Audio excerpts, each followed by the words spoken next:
Ameen rounds உங்களை அன்போடு வரவேற்கிறது. நாம் இப்போ டாக்டர் எம்எஸ் உதயமூர்த்தி அவர்கள் எழுதிய எண்ணங்கள் என்ற புத்தகத்தின் வாசிப்பை தொடர்ச்சியாக பார்த்துட்டு வர்றோம். அதில் லட்சிய பாதை என்கிறத பார்க்கலாம். மனித எண்ணங்கள் தான் அதன் முடிந்த நிலையில இன்று வீடாகவும் மாளிகையாகவும் சாலையாகவும் விமானமாகவும் கோட்டையாகவும் கலைப்பொருளாகவும் காட்சி தருது. ஒரு காலத்துல இவையெல்லாம் வெறும் எண்ணங்களாக யாரோ ஒரு மனுஷன் மனதில் தோன்றின. பின் நடைமுறை அனுபவங்களாக சாதனைகளாக அவை உருப்பெற்றன. எண்ணங்களை ஆசைகள் என்றும் சபலம் என்றும் லட்சியம் என்றும் குழப்பம் என்றும் குறிக்கோள் என்றும் கூறுகிறோம்.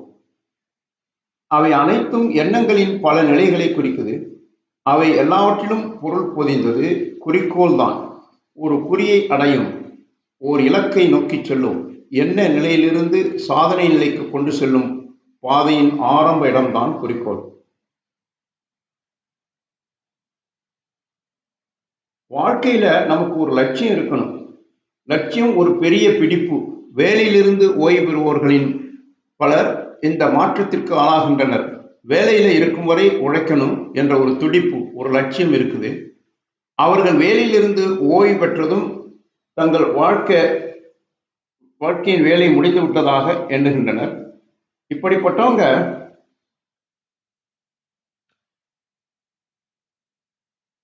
வாழ்க்கையில் நமக்கு ஒரு லட்சியம் இருக்கணும். லட்சியம் ஒரு பெரிய பிடிப்பு. வேலையிலிருந்து ஓய்வு பெறுவோர்களின் பலர் இந்த மாற்றத்திற்கு ஆளாகின்றனர். வேலையில இருக்கும் வரை உழைக்கணும் என்ற ஒரு துடிப்பு, ஒரு லட்சியம் இருக்குது. அவர்கள் வேலையிலிருந்து ஓய்வு பெற்றதும் தங்கள் வாழ்க்கை வேலை முடிந்து விட்டதாக எண்ணுகின்றனர். இப்படிப்பட்டவங்க வெகு விரைவில் இறந்து போகிறாங்க. இதற்கு ஆதாரம் இருக்குது. அப்படிப்பட்டவங்க முன்கூட்டியே வாழ்வில் வேறு பல லட்சியங்களை தேர்ந்தெடுத்துக் கொள்ளணும். சமூக பணி, சமுதாய பணி, கல்வி பணி, எளியவர்களுக்கு உதவுதல் என்று வாழ்வில் ஏதாவது ஒரு அர்த்தம் இருக்கணும். லட்சியமில்லாத வாழ்க்கை நேற்று வாங்கிய காய்கறி போல மறுநாள் வாடி வதங்கி போகும். 90க்கு மேல் மறைந்த ராஜாஜியையும் பெரியாரையும் எண்ணி பாருங்க. கடைசி காலம் வரை அவர்களுக்கு தெளிவு இருந்தது. கடைசி காலம் வரை அவர்களுக்கு பெரும் லட்சியம் இருந்தது. குரோசாவா என்ற ஜப்பானியர் எடுத்த இகிரு என்ற சினிமாவில் ஒரு மனிதர் நடைப்பிணமாக வாழ்ந்து ஓய்வு பெறுகிறார். ஓய்வு பெற்றதும் தான் வாழும் இடத்துல பள்ளி சிறுவர்களுக்காக ஒரு பூங்கா அமைக்க வேண்டும் என்று லட்சியம் அவர் உள்ளத்துல பிறக்குது. அதன் பிறகு மனிதர் அதிசயங்களை சாதிக்கிறார். அதுதான் கதை. திருமதி இந்திரா காந்தி சிறு வயதுல பொம்மை துருப்புகளை வைத்து போர்ப்படை விளையாட்டு விளையாடுவாராம். அத்துடன் பங்களாதேஷ் விடுதலை வெற்றி என்ற பின்னால் நிகழ்ந்த சம்பவத்தை இணைத்து பாருங்க. இங்கிலாந்தில் முன்னாள் முதல்வராயிருந்த ஹெரால்டு வில்சன் சிறு வயசுல நம்பர் 10 டவுனிங் தெருவில் இங்கிலாந்து முதல்வர் குடியிருக்கும் மாளிகை முன்னின்று படம் எடுத்துக்கொண்டாராம். லட்சியங்கள் எல்லாம் மகத்தானவையாகத்தான் இருக்க வேண்டும் என்பதில்லை. நமது ஊர்ல சென்னையில் இருக்கும் அடையாறு புற்றுநோய் மருத்துவமனை தோன்ற காரணமாயிருந்தது திருமதி முத்துலட்சுமி அம்மையாரின் மனதில் தோன்றிய ஒரு எண்ணம், வைராக்கியம், லட்சியம். ஒளவை அகத்திலிருந்து அண்ணாமலை பல்கலைக்கழகம் வரை தோன்ற ஆரம்ப காரணமாயிருந்தவை லட்சியங்கள் தான். குறிக்கோள் இருவகைப்படும். ஒன்று நீண்ட கால குறிக்கோள், இரண்டாவது குறுகிய கால குறிக்கோள். பல குறுகிய கால குறிக்கோள்களில் மனிதன் காணும் வெற்றி அவனுக்கு நம்பிக்கையை தருது. நினைவில் கொள்ளுங்கள், மாளிகைகள் இரவோடு இரவாக இழந்து விடுவதில்லை. ஒவ்வொரு கல்லாக அடுக்கப்பட்டவைதான் உயர்கின்றன.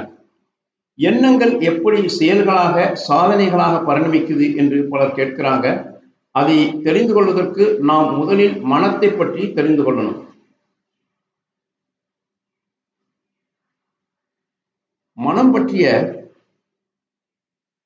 மனதை பற்றிய விஞ்ஞானபூர்வமான அறிவு இன்னும் ஒரு முடிவான நிலைக்கு வரல.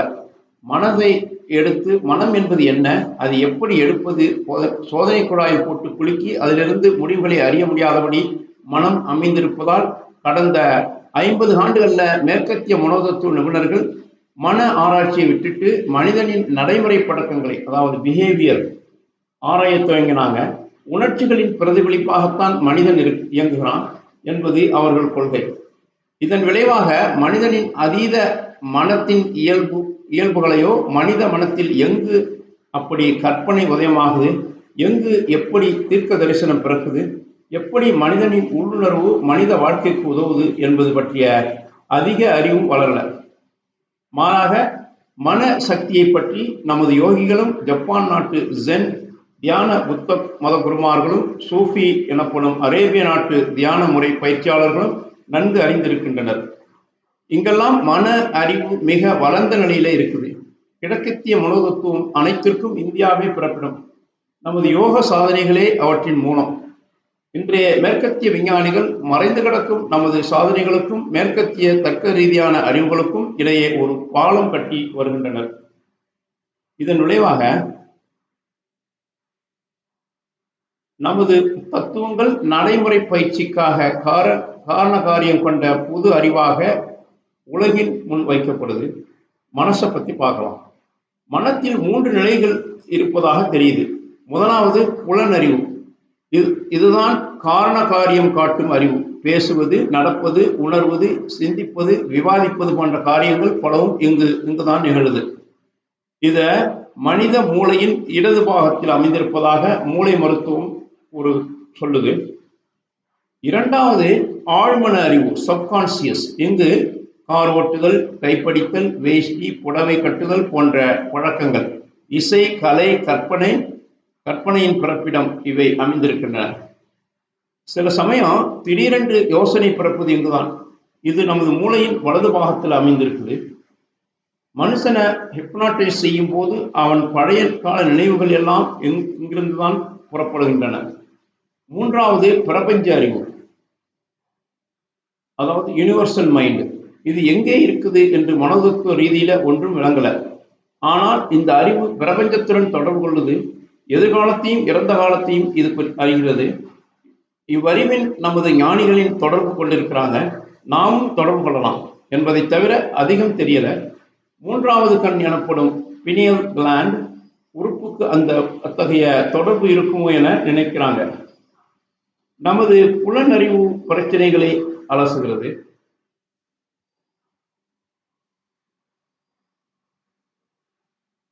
எல்லாம் பழைய நினைவுகளும் அனுபவங்களும் ஆழ்மனதில் பதியுது.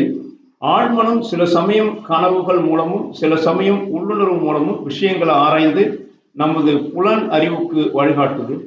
இதுவல்லாமல் சில சமயம் ஆழ்மனம் பிரபஞ்ச அறிவுடன் தொடர்பு கொண்டு நமக்கு வழிகாட்டுது. ஆனால் இதை கையாளும் முறை நம் வசமில்லை. நமது லட்சியத்தை பற்றி தினமும் புலனறிவின் மூலம் சிந்திப்பதினால் அது நாளடைவில் ஆழ்மனதில் பதியுது என்றும், ஆழ்மனதில் பதிந்த எண்ணங்கள் எப்படியோ பிரபஞ்ச அறிவுடன் தொடர்பு கொண்டு காரியங்களை அதற்கேற்ப அங்கங்கே அமைக்கின்றன என்றும் தெரியுது.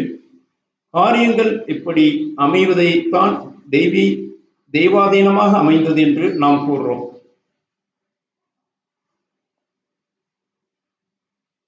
Thanks for watching. Please subscribe our YouTube channel.